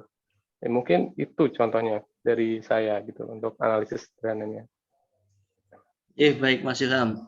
Jadi mungkin memang inovasi itu perlu tes pasar ya, ibaratnya gitu ya. Memang kita perlu tes produknya, nanti kita evaluasi seperti apa. Kemudian kalau memang berhasil kita teruskan, kalau memang ada kekurangan kita sempurnakan. Nah, kemudian kita aplikasikan di e-commerce atau marketplace yang lain. Kalau itu memang berhasil, diteruskan. Ya seperti itu. Nah itu mungkin salah satu aplikasi atau penerapan dari riset pasar kecil-kecilan gitu, yang paling mudah ya, paling simpel kan. Caranya seperti itu dengan tes produk ke pasar, melempar produk ke pasar. Matur nuwun. atas jawaban dari pertanyaan Ibu Dwi Juwati ya. Baik, ini pertanyaan. Oh ya, ini ada pengumuman dari Pak Dudi. Pak Dudi tadi sudah melampirkan ya itu materi malam ini mengenai adaptasi dan inovasi di chat. Jadi silahkan monggo Bapak Ibu sekalian kalau mau mendownload ya, mengunduh materi tersebut gitu ya. Jadi baik Bapak Ibu sekalian, masih ada yang mau bertanya atau mungkin monggo silahkan ataupun memberikan usulan, paparan gitu ya, atau bertukar pengalaman. Ya. Wah, ini suaranya. Ini ada mantan penyiar radio dan aktor ini. Suaranya memang renyah. Monggo Pak Jos. Ya, terima kasih Mas Cahyo, Bapak Ibu semuanya, teman-teman Smetsi dan Mas Ilham juga. Salam kenal, Pak. Ini mohon maaf, saya kalau hidupin kamera malah nggak stabil. Biasalah ini kasusnya Indigo. Indigo, Mbak. Ya, Indigo. Nggak nyebut merek, kenapa? Oh iya. Jadi saya terkesan ya dengan materi kali ini karena memang kebetulan kan saya kemarin sharing sama Mas Asrul tentang adanya pelatihan personal value gitu kan, saya ngobrol diskusi dengan beliau. Nah, di personal value itu salah satunya adalah ada namanya driving in change. Jadi, driving in change itu seperti sekarang ini yang kita lakukan karena basicnya saya ini kan juga di pariwisata, ada homestay, saya ada tour operating sama kayak Mas Latif lah. Cuman dan ada punya sekolah guide juga saya. Dari tahun 2008 itu ada sekolah guide dan tentu saja kan tidak bisa berjalan, sehingga di pariwisata memang yang paling banyak terdampak. Meskipun pada waktu itu saya sempat sharing sama teman-teman di pariwisata, ayo bro sis kita belajar sesuatu yang lain, skill luar ini gitu, karena pariwisata Jogja utamanya dan Bali itu rentan kalau ada bencana alam aja udah nggak ada kegiatan gitu kan. Makanya waktu gempa zaman dulu juga kita kerjanya sebagai translator gitu loh. Dan sekarang ini apalagi yang berkepanjangan dan analisa banyak pakar itu akan bilang bahwa pariwisata bukan pulih, pariwisata akan mulai lagi itu di 2023 gitu. Artinya kan masih sangat lama. Jadi ingat dengan teman-teman di grup pariwisata saya itu banyak yang kemudian mengeluh satu, yang kedua juga menyalah-nyalahkan yang lain gitu, dan ini kan bukan value yang bagus gitu. Ketika pariwisata jalan, sampai saya bilangin pariwisata lagi jalan kalian sombong, dan sekarang bagaimana kok nggak gagah lagi gitu kan. Artinya janganlah hanya sekedar menyalahkan atas ketidakmampuanmu sendiri untuk menghidupi dirimu sendiri gitu loh. Nah, saya pikir yang disampaikan ini mendorong kita untuk kemudian driving in change. Jadi orang-orang yang anti terhadap perubahan itu biasanya dia akhirnya memang akan ditelan oleh perubahan itu dan tidak akan menjadi apa-apa gitu. Tapi mengingatkan kita bersama saja bahwa bagaimana sih kita bertahan dulu, kemudian syukur bisa berkembang dan menjadi pemenang dalam perubahan. Nah, ini menyangkut dengan sedikit yang pengen saya tanyakan, berbagi juga karena dari pengalaman kami ya. Nah, nama kami kan di Rumijo Eco Indonesia. Nah, selain tadi produk yang sudah disebutkan tadi, ini kita sedang ada investasi di bidang alat produksi, Mas Cahyo. Jadi nanti kalau sudah ada alat itu, kita punya inovasi tambahan, utamanya inovasi pangan. Nah, yang pertanyaan saya, maaf jadi panjang banget, ini adalah seberapa perlunya kita juga meng-create story behind gitu loh. Story behind dari masing-masing kita yang dikomposisikan, karena kan untuk platform yang di marketplace tadi kan agak sedikit terbatas dalam artian ya. Kalau kita tadi ada hasil survei yang dipaparkan tadi kan paling banyak di apa produknya dan segala macam. Makanya yang berjaya tadi paling banyak Bang di kisarannya teman-teman di Unilever, Wings dan macam-macam gitu. Nah, sepenting apa sih story behind? Karena misalnya kami kemudian men-sharing tentang story kami gitu kan, dan itu malah menjadi banyak sekali yang jadi sekarang begini sih, ngakalinya begini, kalau kami loh ya, karena PPKM gitu kan, tentu saja kan banyak yang terbatas karena interaksinya dibatasi dan segala macam. Nah, kami juga banyak berjalan akhirnya ke bidang pelatihan, memberikan pelatihan, terus bahkan sudah ada beberapa desa yang mereka, desa wisata yang sedang tidur itu mereka bilang punya banyak potensi tempe dan minta diajarin juga bikin kaldu tempe, dan mereka nanya nggak khawatir, enggak, karena memang kepengennya malah nanti bisa jadi klaster pemberdayaan, artinya malah nanti kalau memang mereka mau dan ada beberapa produk yang bisa masuk ke standar quality control kami, ya kita bisa saling sinergi gitu kan. Nah, terus lilin, ada lilin minyak jelantah, itu produk kami juga, lilin minyak jelantah aromaterapi ya. Itu akhirnya kita diminta untuk memberikan pengajaran dari mereka ngelihat dari online, apa yang kita sharingkan, cerita yang kita sharingkan itu muncul seperti itu, dan untuk penjualan kayak sabun kami itu malah menjadi yang paling banyak memang saat ini memang ekspat ya, para pelanggan kami ekspat, terus ada beberapa ekspat yang ada di Jogja, Jakarta, dan Bali yang masih ada di Indonesia itu mereka kemudian menjadi pelanggan kami. Semua itu mereka bilang katanya aku tertarik dengan ceritamu gitu. Nah itu sepenting apa sebetulnya ya story behind itu yang bisa memboosting kayak dulu kan teman-teman jurnalis kan bilang bad news is a good news gitu. Sekarang nggak lagi gitu loh. Sekarang itu ya the story behind the news itu yang lebih dicari gitu.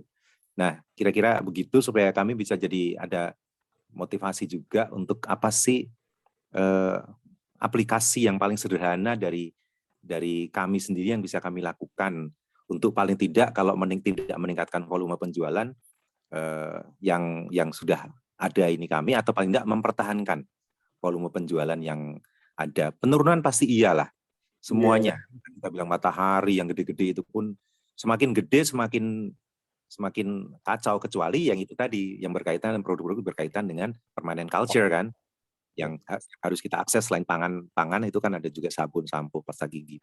Dan kami membuat itu tapi hanya untuk memenuhi kebutuhan sendiri. Sekarang kami mulai jual juga. Kami bikin bubuk gigi arang bambu pengganti pasta gigi, dan sudah kami pakai 2 tahun sekeluarga. Jadi kami sekeluarga nggak pernah beli, sudah kita bikin sendiri. Nah, kira-kira begitu Mas Ilham, Mas Cahyo, mohon maaf, terima kasih banyak. Matur nuwun Pak Jos, menarik sekali ini. Mungkin pengalaman dari Pak Jos mungkin bisa diadopsi oleh yang lain ya. Jadi memang karena Pak Jos ini awalnya menggeluti bidang pariwisata, dan ternyata memang ya seperti saya juga dan Mas Latif, saat ini pandemi ini adalah sudah merenggut, bahasanya merenggut kepariwisataan kita gitu ya. Nah, tapi Pak Jos di sini adalah positifnya masih terus berinovasi untuk memperjuangkan dan memperjuangkan kreativitas ya. Nah, sehingga masih bisa bertahan dengan produk yang lain. Nah, ini Mas Ilham mungkin sedikit informasi, Pak Jos ini memang pelaku ramah lingkungan lah. Tuh. Jadi semua produk-produknya itu berkaitan dengan ramah lingkungan. Monggo bisa ditanggapi oleh Mas Ilham, silakan. Baik, terima kasih Mas Cahyo. Terima kasih Pak Jo untuk Pak Jos untuk sharing-sharingnya. Mungkin ini sudah sharing. Kemudian saya juga tertarik sama Jogja karena wisatanya, pariwisatanya. Kemudian beberapa tahun lalu emang saya mau create namanya jogjazone.com. Nah, di situ adalah wisata yang mengedukasi. Jadi seperti halnya Pak Jo lakukan ketika ada knowledge tambahan ketika mereka datang ke Jogja terkait membuat tadi bumbu ataupun sabun, kemudian pasta gigi yang itu sifatnya alami. Kemudian ada lilin, itu sangat menarik, Pak. Nah, kemudian terkait cerita di balik itu malah menjadi dasar awal kita menyampaikan itu ke pelanggan baru kita. Gitu. Jadi market kita tuh kan memang segmented ya kalau yang ini. Tapi ketika itu di masa sekarang yang itu arahnya ke iklim atau alam itu makin diminati gitu. Makanya ada contoh produk dari UMKM kita yang ada di Jogja di kota itu memberikan kayak pouch gitu, kemudian dari batik itu di labelnya ditulis sejarahnya, kenapa namanya ini, asalnya gimana, itu dalam label kecil gitu. Ketika kita mau beli itu secara visual kita lihat dulu produknya, tapi secara brand dia udah membrandkan dirinya sendiri. Oh, kenapa sih nama produknya ini? Nah, itu yang marketnya akan lebih kena ke kita dan kita punya alasan kenapa kita harus beli produk itu gitu.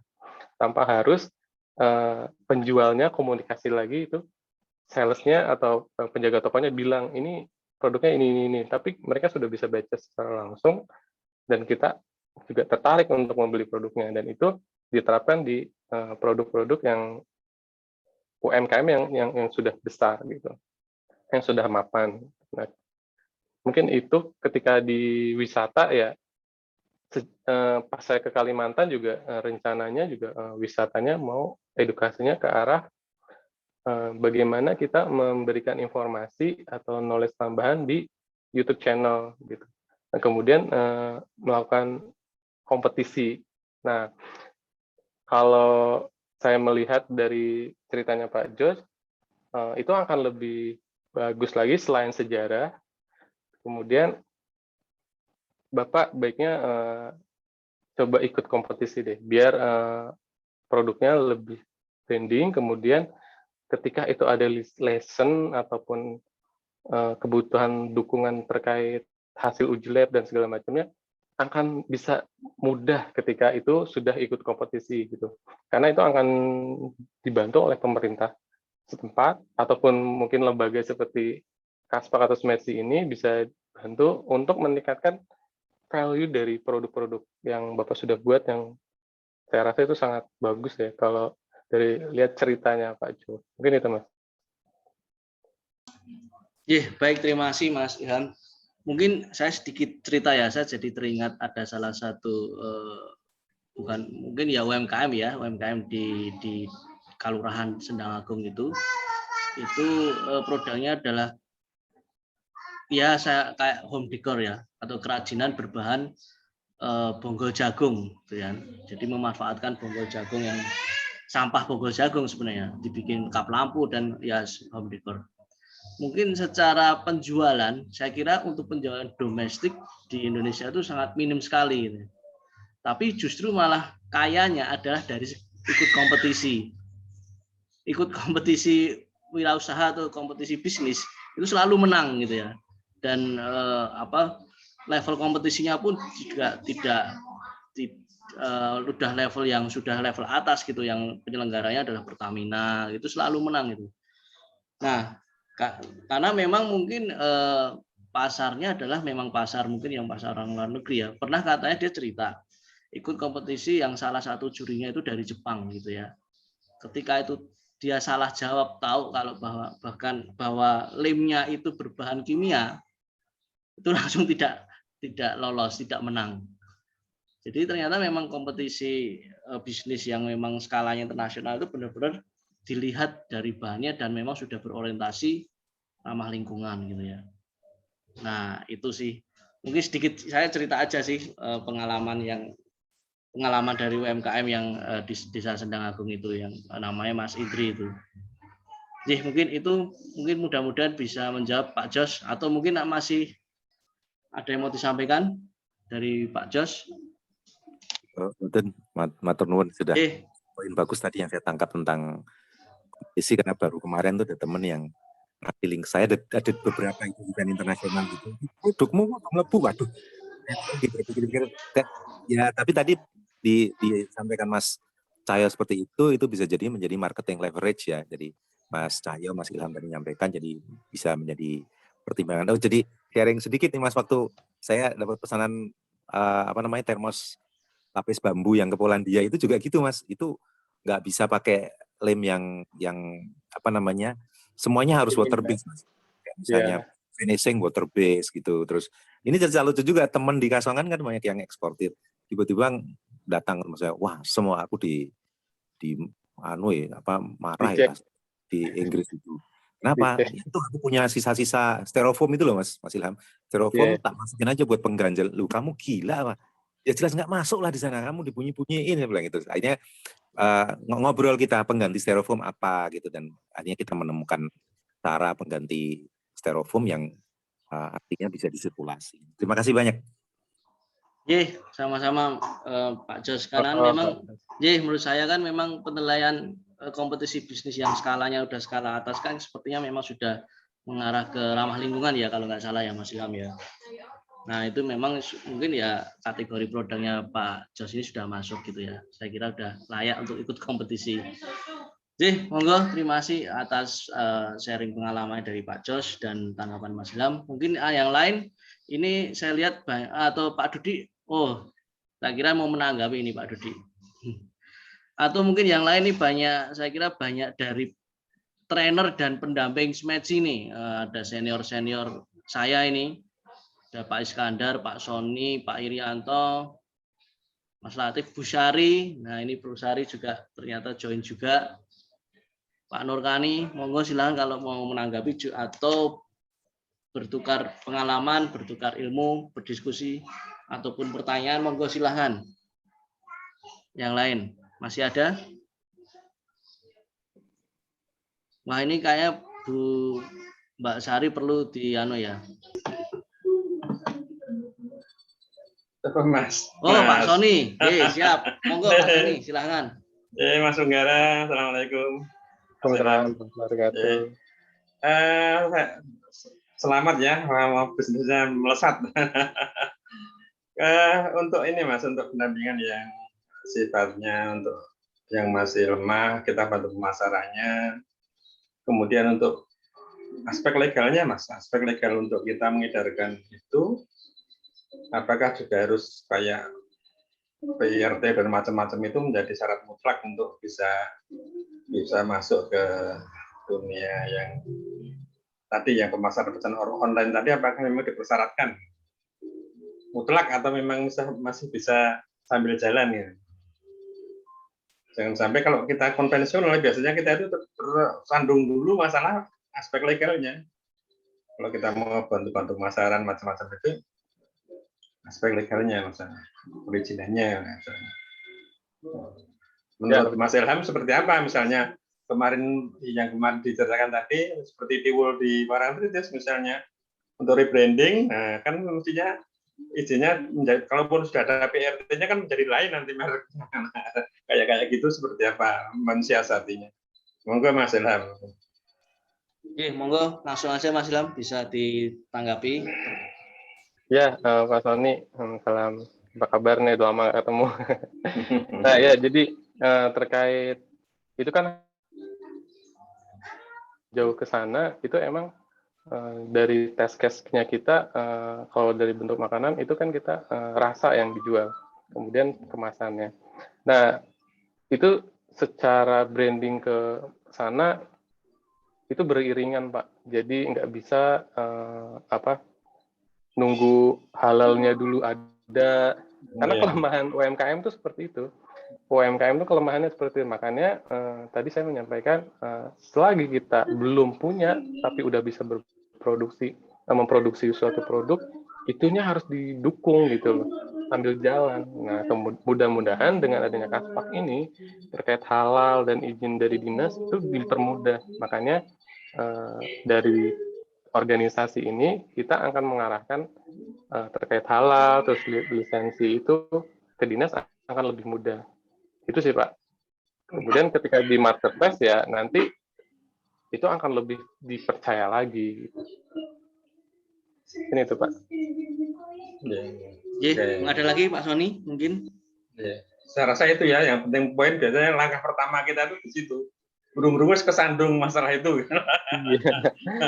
Jadi itu kan menjadi bayangan, menjadi momok besar kami, Mas. Jadi kalau kita orang yang dianggap tahu, ternyata ketika itu melangkah, loh ini kok legal anunya aja belum dipersyaratkan, nah, misalnya. Kalau kita mau turun ke jalan itu, SIM-nya saja kita belum punya, besar laku, misalnya kayak gitu ya. Tapi ya betul, kalau memang kita harus nunggu itu dulu, setelah masyarakat setelah berubah, kompetisinya setelah berubah nantinya. Ya. Bulan kompetitif kita menjadi sudah aus nantinya.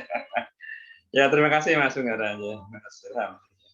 Ya, jadi tambahan sedikit, emang itu berjenjang sih Pak. Ketika kita masuknya kayak dulu, kita kalau produk UMKM pengennya langsung masuk ke Carrefour atau masuk ke Alfamart, kayak Tomira bikin yang Kulon Progo pengen masuk ke Alfamart, Indomart.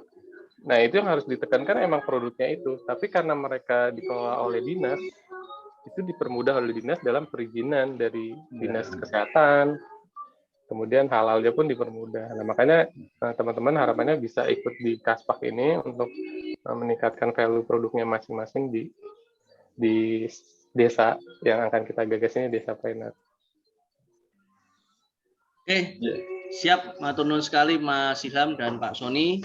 Jadi memang benar sekali ya. Memang kadang-kadang saya pun sebagai konsumen tuh kadang-kadang kalau ada produk, terutama makanan dan minuman ya, yang memang paling rentan ya. Kita harus melihat dulu expiry date-nya, kemudian legalitasnya, sertifikasinya kita lihat dulu. Nah ini memang itu menjadi salah satu menurut saya syarat mutlak untuk memang bisa mengambil kepercayaan dari konsumen gitu ya. Dan saya kira kalau untuk legalitas yang sifatnya dasar, saya kira sekarang sudah mudah ya untuk prosedurnya kayak PIRT sekarang sudah gampang sekali dan mudah didapatkan. Monggo, ini kayaknya Pak Iskandar mau menyampaikan. Silakan monggo Pak Iskandar. Assalamualaikum warahmatullahi wabarakatuh. Waalaikumsalam warahmatullahi wabarakatuh.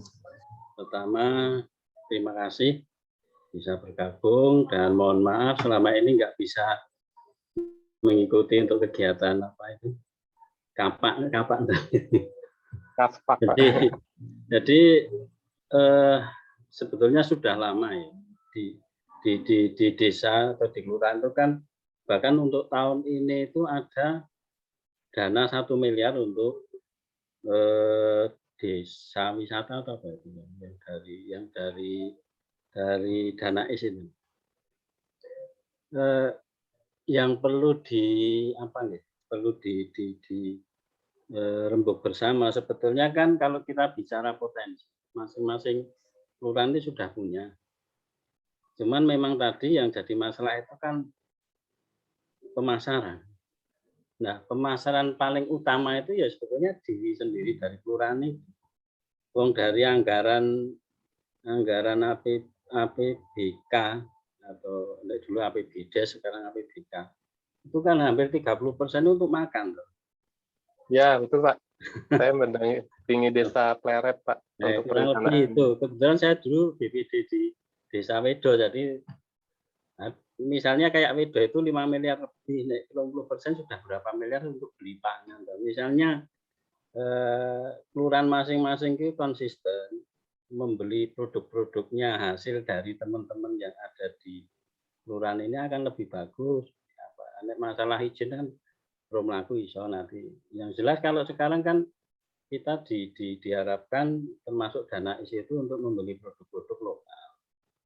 Nah, masing-masing kelurahan itu sudah, dan saya yakin pengusaha di tingkat kelurahan itu banyak banget. Misalnya kayak di tempat saya itu penduduknya 20.000. 20.000 CPNS biro kan, berarti kan yang wirausaha banyak, cuman melaku di ini yang perlu kita duduk bersama, kita rembuk bersama sehingga yang sudah ada ini kita kelola bareng. Mungkin itu sedikit unek-unek atau masukan. Terima kasih. Assalamualaikum warahmatullahi wabarakatuh. Waalaikumsalam warahmatullahi wabarakatuh. Jadi matur nuwun sangat dari paparannya Pak Iskandar. Memang benar ya, memang kemajuan UMKM itu dibutuhkan sinergitas ya dari semua pihak gitu ya. Nah, ini PR juga untuk pemerintah, terutama pemerintah desa ya. Ini ada informasi dari Mbak Betty, jadi menanggapi mengenai sertifikasi tadi. Jadi di sini Mbak Betty menginformasikan prosedur sertifikasi memang saat ini lumayan mudah, tetapi untuk biaya terutama untuk BPOM ya, untuk yang cukup mahal, soalnya beda varian maka nomornya beda. Mau tidak mau memang mesti step by step. Jadi matur nuwun sangat ini informasinya. Itu juga mungkin PR ya untuk pemerintah juga lagi gitu ya. Memang diperlukan untuk penyederhanaan prosedur atau birokrasi. Saya kira itu. Ada Tambahan lagi? sedikit, Mas. Monggo, silakan. Itu menanggapi Pak Iskandar terkait ceritanya emang sangat menarik ya. Saya sebagai konsultan di perencanaannya Desa Pleret, sebagai perencanaan RPJMD-nya, itu desk yang lurahnya Pak Taufik itu, kita menggagas dari dana desa yang fantastis nilainya, kemudian tadi diceritakan kalau 30%-nya untuk makan, jadi kita membuat e-commerce yang levelnya mikro. Nah, level mikro adalah levelnya desa.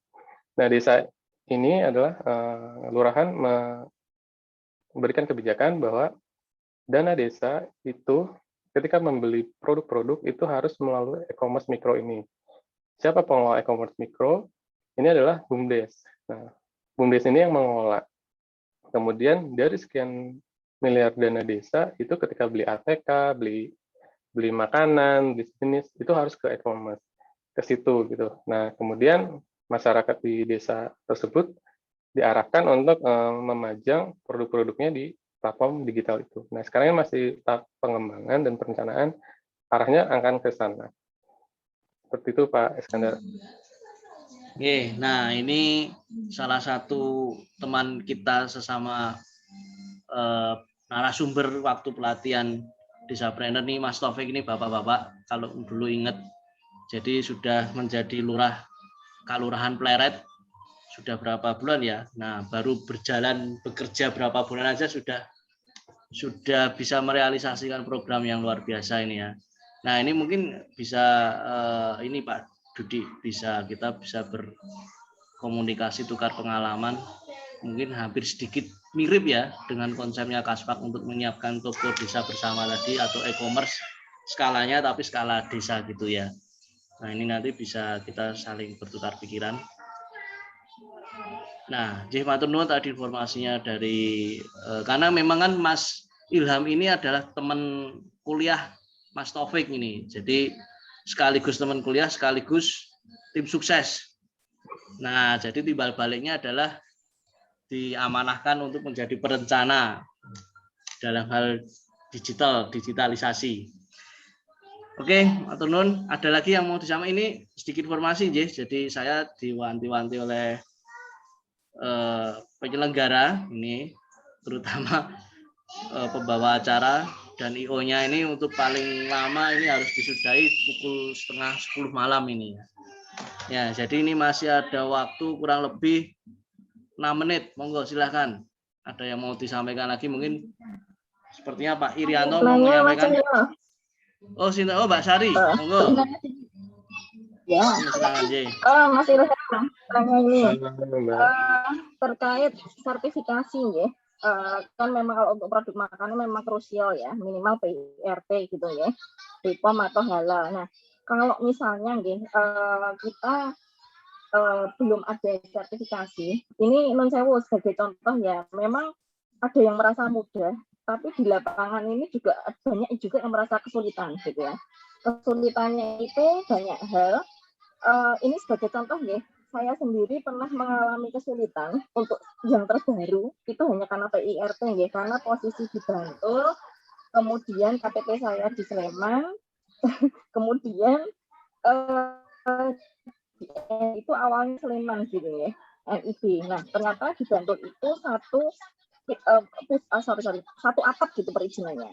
Nah, ternyata perizinan satu atap itu berdasarkan NIB, dan ketika NIB itu belum diganti atau bermasalah itu hang semua gitu, kayak hang gitu kan, istilahnya hang. Nah, ternyata NIB saya bermasalah karena apa? Ternyata NPWP saya bermasalah waktu itu. Akhirnya kan ulet-uletan dan akhirnya panjang gitu ya sampai berbulan-bulan itu belum keluar PIRT-nya. Nah itu mungkin kesulitan yang saya sendiri mengalami. Nah mungkin juga dari teman-teman UMKM lain juga mengalami, terutama mungkin yang baru begitu ya, yang benar-benar baru. Nah ini cuma saya tanya apakah misal ya kita belum ada nih atau baru proses. Nah itu kita coba online karena istilahnya gini, kalau online itu kan kayak tidak di supermarket ya. Misal kita ngirim ke Milka Pus atau ke Pamela, mesti ditanyain ke mana sertifikat PIRT-nya. Nah, tapi kalau online itu kan kayak belum ada yang tanya itu gitu kan sebagai syarat masuk online. Walaupun saya sempat dengar kabar-kabarnya semacam akan ada polisi online gitu atau apa ya yang harus kayak men-screening produk-produk mungkin yang saya tahu di sini makanan juga bersertifikasi. Nah, menurut panjenengan sejauh apa ya istilahnya keamanan ketika kita belum ada sertifikat untuk sertifikasi dan ini istilahnya kayak semacam penting kita nyoba dulu gitu loh. Nah, menurut jenengan bagaimana Mas? Apakah kita apa ya? Misal kita ada binaan yang memang belum ada sertifikasi, yuk kita coba dulu. Misalnya tidak diterima di pasar offline, supermarket misalnya ya, karena sertifikasinya belum ada, yuk kita main di online. Nah, ya mungkin itu bisa jadi mempengaruhi pertimbangan pembeli juga ya, ada sertifikat atau tidak. Ya itu yang pertama Mas. Yang kedua, udah ya udah itu aja deh, udah tinggal 3 menit, nggak disemprit. Betul nono Mbak. Kalau ada lagi nggak jadi. Nanti dulu. Monggo. Oke, mau silakan Mbak Mas Ilham ditanggapi dulu. Baik. Jadi memang itu klasik ya masalah itu tuh. Jadi terkait perizinan di Indonesia atau birokrasi itu emang sangat klasik. Nah ini ketika kita ingin melakukan peluasan pasar gitu, khususnya di marketplace ataupun di dunia online, kita balik lagi ke kita. Biasanya sebelum ke marketplace, biasanya kita berjualannya di lingkungan kerabat melalui WA dulu.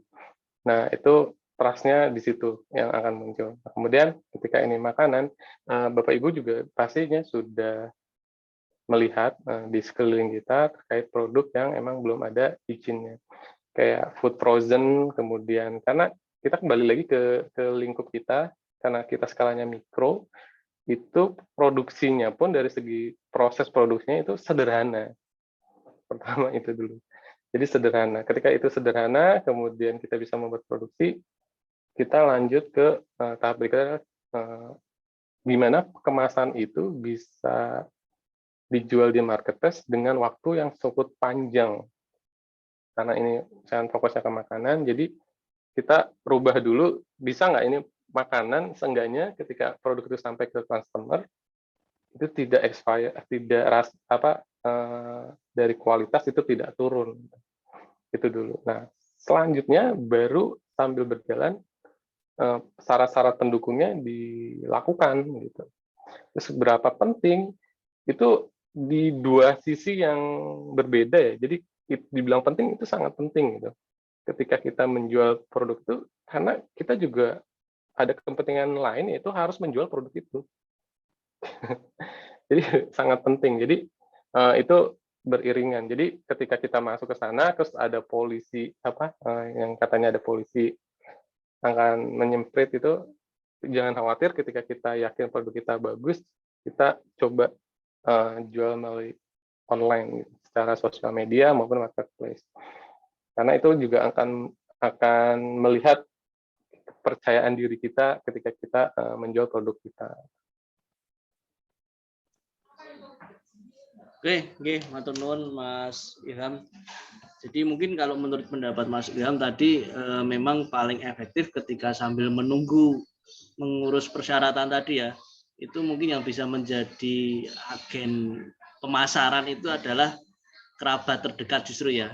Jadi kita bisa menjual dulu melalui kerabat atau keluarga terdekat dan mungkin bisa meminta testimoni untuk bisa semacam mendapatkan kepercayaan konsumen ya, karena memang testimoni itu adalah biasanya alat promosi yang paling efektif ya, positif word of mouth gitu. Mungkin itu pendapat dari Mas Iya. Ilham. Belanjanya Dan- harus saya arahin ke marketplace juga. Jadi ketika teman beli, kalau Ya. bisa belinya di marketplace aja, jangan langsung gitu. Ya, oke. Bisa jadi testimoni-testimoni dari kerabat tadi bisa dilampirkan gitu ya di Di marketplace juga. komen-komennya. Iya. Gitu. Oke, ini Mbak Sari ini juga sudah bukan UMKM ini Mas Ilham nih. Ini Mbak, sudah kenal Mbak Sari ya? Ini salah satu alumni Smedsi juga. Salam kenal, Mbak. J.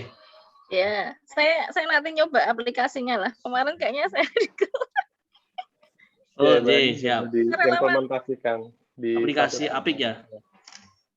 Pakai Apik bisa, yang dari BI. Oke. Oke, ada lagi mungkin terakhir ini saya kasih kesempatan terakhir mungkin kalau nanti kalau ada unek-unek yang belum dikeluarkan saya takutnya nggak bisa tidur malam. Terus japri saya loh, wah ora juga kesempatan. Ada lagi mungkin sebelum kita tutup diskusi yang menarik pada malam hari ini. Sudah tidak Pak Irianto? Badhe ngersakaken mboten? Oh, nggih. Oke. Matur nuwun, berhubung sudah malam, yes, waktu sudah menunjukkan pukul 9:30 malam. Terima kasih sekali. Ini harapan saya, kesimpulannya apa ya? Banyak sekali ya. Tadi saya nggak mencatat. Intinya ini diskusi yang menarik berkaitan dengan adaptasi dan inovasi dan apa yang sudah ditanyakan ataupun menjadi atau paparan dari para peserta tadi juga mudah-mudahan bisa bermanfaat untuk kita semua. Dan ini kita masih ada pertemuan minggu depan, jadi tetap semangat, salam sehat. Mungkin waktu kami kembalikan ke Bung Latif. Silakan Bung Latif. Baik, Bung Cahyo, kita laporkan dari Stadion Mandala Krida. Baik Bapak Ibu sekalian, ini waktu sudah menunjukkan pukul 9:30. Ini terima kasih hadirin maupun hadir out yang sudah out tadi duluan ya. Nggak apa-apa karena memang sudah larut malam. Sebagai evaluasi mungkin besok coba kita setting ulang waktunya. Mungkin habis subuh ya Pak Dudi ya. Oke, semoga diskusi pada malam hari ini bermanfaat. Terima kasih Pak Dudi. Terima kasih teman-teman dari Smedsi, tim Kaspak, tim manajemen, maupun teman-teman UMKM yang sudah rawuh. Tadi ada Pak Eko dari Ngalang juga hadir. Semoga yang hadir maupun yang belum hadir pada malam hari ini bisa merasakan kemanfaatan dan diskusi pada malam hari ini. Tetap sehat, tetap semangat Bapak Ibu sekalian, dan tetap hidup. Terima kasih. Banyak salahnya saya mohon maaf. Fotora. Oh, foto saya ini. Kami cukupkan diskusi pada malam hari ini. Sampai jumpa di diskusi selanjutnya. Masih ada sekitar 3 sampai 4 sesi lagi. Terima kasih. Assalamualaikum warahmatullahi wabarakatuh. Matur nuwun. Waalaikumsalam Warahmatullahi wabarakatuh. Matur nuwun, sedanten.